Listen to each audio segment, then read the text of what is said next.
సిద్దిపేట జిల్లా బెజ్జంకి మండల కేంద్రంలోని అంబేద్కర్ చౌరస్తా ఆవరణలో కాంగ్రెస్ పార్టీ అధినేత సోనియా గాంధీ జన్మదిన వేడుకలను కాంగ్రెస్ శ్రేణులు ఘనంగా జరుపుకున్నారు. ఈ సందర్భంగా జై సోనియా గాంధీ, జై జై కాంగ్రెస్, లాంగ్ లీవ్ సోనియా అని నినాదాలు చేస్తూ కేక్ ను కట్ చేసి సంబరాలు జరుపుకున్నారు.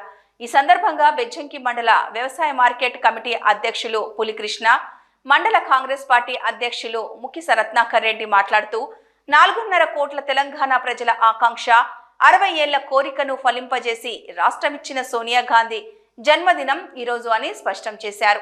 ఎన్ని అడ్డంకులు వచ్చినా రాజకీయంగా ఆంధ్ర ప్రాంతాల్లో మనుగడ ప్రశ్నార్థకమైనా కూడా ఆలోచించకుండా తెలంగాణ ప్రజల ఆకాంక్ష నెరవేర్చిన సోనియా గాంధీని వీర వనితగా పేర్కొన్నారు. 6 దశాబ్దాల తెలంగాణ ప్రజల కలను 60 ఏళ్ల తెలంగాణ ప్రజల ఆకాంక్షలను నెరవేర్చిన తెలంగాణ ప్రధాయినిగా సోనియాను అభివర్ణించారు. తెలంగాణ చరిత్రలో సోనియా గాంధీ పేరు చిరకాలం సువర్ణాక్షరాలతో లిఖించబడుతుందన్నారు. ఈ కార్యక్రమంలో పులికృష్ణతో పాటు మండల కాంగ్రెస్ పార్టీ అధ్యక్షులు ముక్కిస రత్నాకర్ రెడ్డి, మండల Congress party working president Akkaraveni Pochaiah, పలువురు నాయకులు బండిపల్లి రాజు, లింగాల శ్రీనివాస్, కొంకటి రాములు, రొడ్డ మల్లేశం, ఐలేని శ్రీనివాస్ రెడ్డి, గూడెల్లి శ్రీకాంత్, పోతిరెడ్డి మధుసూదన్ రెడ్డి, జల్లా ప్రభాకర్, లింగాల శ్రీనివాస్ తదితరులు పాల్గొన్నారు.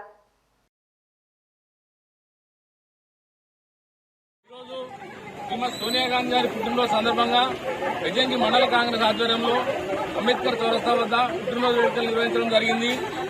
ఆ రోజు సోనియా గాంధీ గారు కాంగ్రెస్ పార్టీ దేశంలో అధికారంలో ఉండి కూడా ఒక ఆర్థికవేత్త, ఒక కాంగ్రెస్ పార్టీ సీనియర్ నాయకులైనటువంటి మన్మోహన్ సింగ్ గారికి ప్రధానమంత్రి అప్పచెప్పిన గొప్ప వీర నాయకురాలు సోనియా గాంధీ గారు.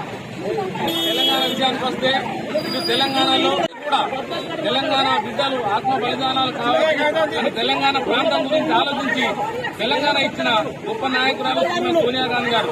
అలాంటి నాయకురాలు నాయకత్వం వహిస్తున్న కాంగ్రెస్ పార్టీలో ఒక కరడు కట్టిన కాంగ్రెస్ కార్యకర్తగా కాంగ్రెస్ పార్టీ బలోపేతాన్ని కృషి చేస్తానని చెప్పి ఈ సందర్భంగా తెలియజేస్తూ ముగిస్తా ఉన్నాను. సోనియా గాంధీ గారి నాయకత్వం.